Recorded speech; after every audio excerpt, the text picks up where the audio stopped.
Welcome back to our channel. Today is a truly beautiful day to dive deep into the drama unfolding in Port Charles. We have so much to unpack from this latest episode, and I'm practically buzzing with excitement to share my thoughts with all of you. Grab your favorite coffee to get comfortable, and let's get right into the heart of the action. I feel so incredibly electrified by that final scene in the Corinthos coffee warehouse, because to me, it finally proved that the writers truly understand the foundational dynamic between Laura Collins and Sonny Corinthos. When Laura stood her ground, looked Sonny dead in the eye and firmly declared, "I can't let you kill Sidwell and pretend it didn't happen." I literally cheered at my screen. I loved the way the lighting in that warehouse scene was staged.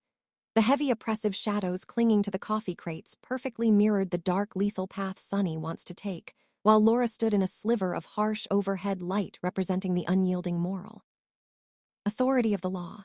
The way I interpreted Laura isn't just speaking as the mayor of Port Charles in that moment. She's speaking as a woman who has survived the absolute worst of the Cassadine mob underworlds, and she is desperately trying to keep her team from crossing a line they can never uncross. I know a lot of people in the fandom are saying this Jen Sidwell storyline is dragging, or that Sonny should just take him out and be done with it. But I actually think the slow burn is exactly what's needed, because I feel like it raises the emotional stakes for everyone involved. If Sonny just puts a bullet in Sidwell, we lose the psychological tension. Lucas Jones is standing right there in that warehouse clutching the Windermere safe combination that Pascal just gave him before boarding that plane to freedom.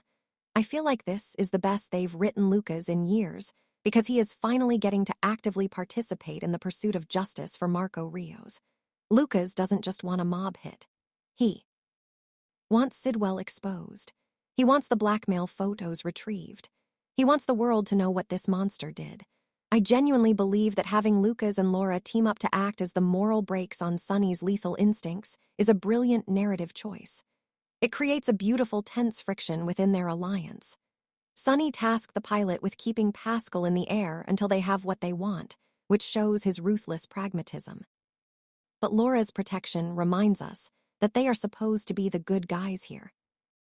Speaking of brilliant narrative choices, we have to talk about Brooklyn Quartermain, because I'm absolutely in love with how her paranoia is manifesting right now.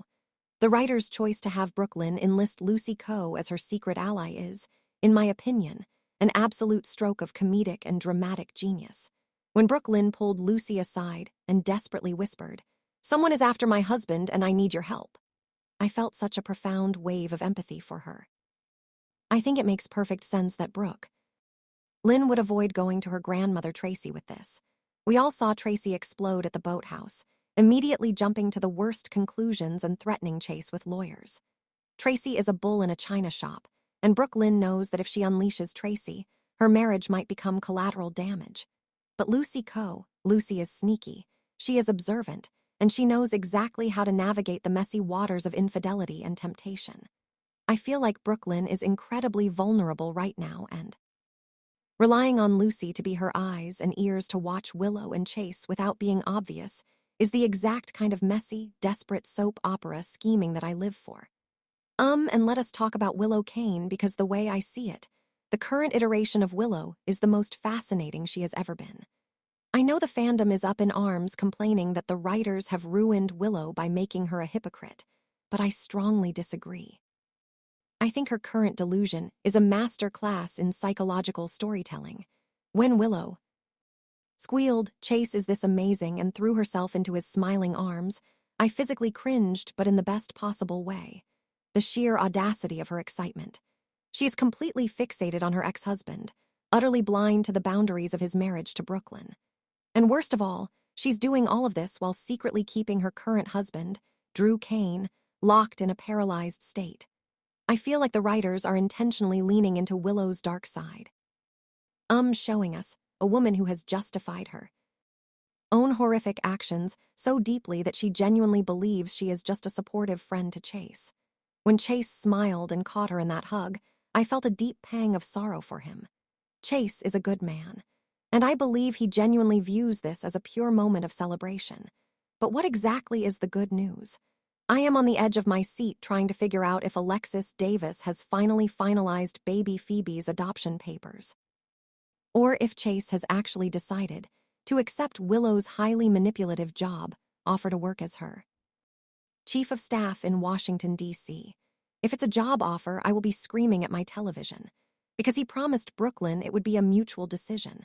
I think Michael Corintho's invisible hand in pushing these two together is making the storyline incredibly rich. Michael is setting a trap, and Willow is walking right into it with a massive, oblivious smile on her face. I love the physical acting in that hug scene.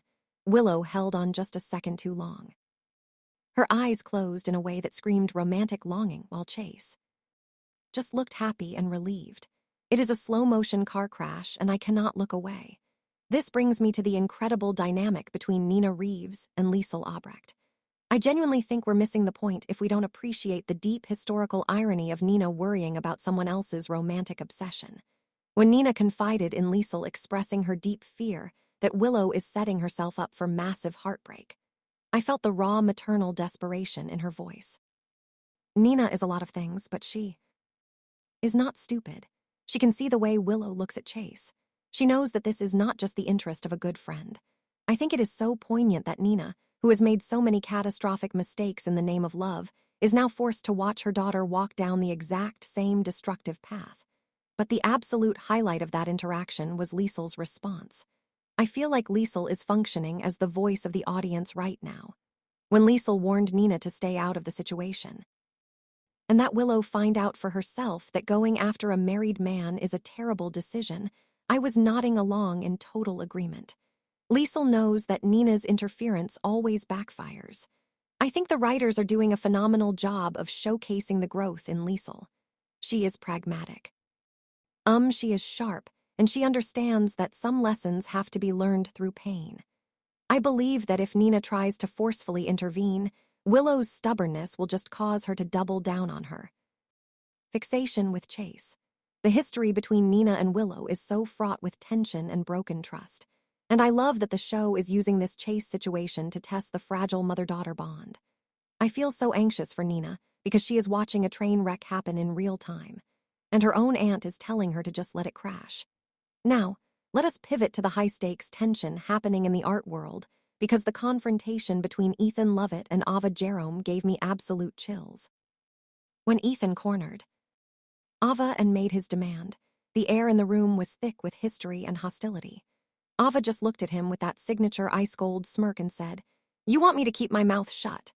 I love the way the camera lingered on Ava's face in that moment.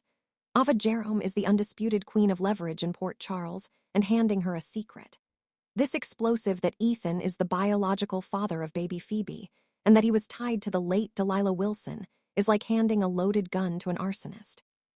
I think the chemistry between these two characters is off the charts, rooted in mutual distrust and survival instincts. I feel like this is the best they've written Ethan since his return, because it adds a layer of tragic self-sacrificial nobility to his character. Ethan doesn't want Ava to keep quiet to protect himself. He wants her to keep quiet to protect Phoebe. The way I interpret his motivations, Ethan has looked at his own chaotic grifter lifestyle, and he has looked at the stable, loving home that Chase and Brooklyn can provide, and he has made the ultimate sacrifice. He wants his baby girl to be raised in a family full of love, far away from the danger that follows him and the legacy of Delilah's shady art connections. When Ethan practically begged Ava to understand that he just wants what is best for the child, I felt my heart break for him. I know some fans think Ethan is just running from responsibility, but I actually think this is the most responsible thing he has ever done. He is breaking his own heart to ensure Phoebe has a good life. But of course, this is General Hospital, and secrets have a way of clawing their way to the surface. I firmly believe that Ava will use this information when it suits her, and the anticipation of that fallout is keeping me glued to the screen. When you look at the canvas as a whole right now, it is just a masterpiece of interconnected storytelling. You have the dark, gritty underworld drama playing out in the Corinthos warehouse, with Laura and Lucas desperately trying to pull Sonny back from the brink of murder. You have the soapy domestic betrayal brewing at the Quartermain estate, with Brooklyn turning to Lucy Coe to spy on a completely delusional Willow, who is throwing herself at Chase. And you have the emotional, secretive custody drama with Ethan, Ava, and Alexis fighting over the fate of baby Phoebe. I feel so incredibly validated as a fan to see all these different tones. The mob thriller, the romantic soap, the family drama firing on all cylinders and weaving together so seamlessly. The way I see it,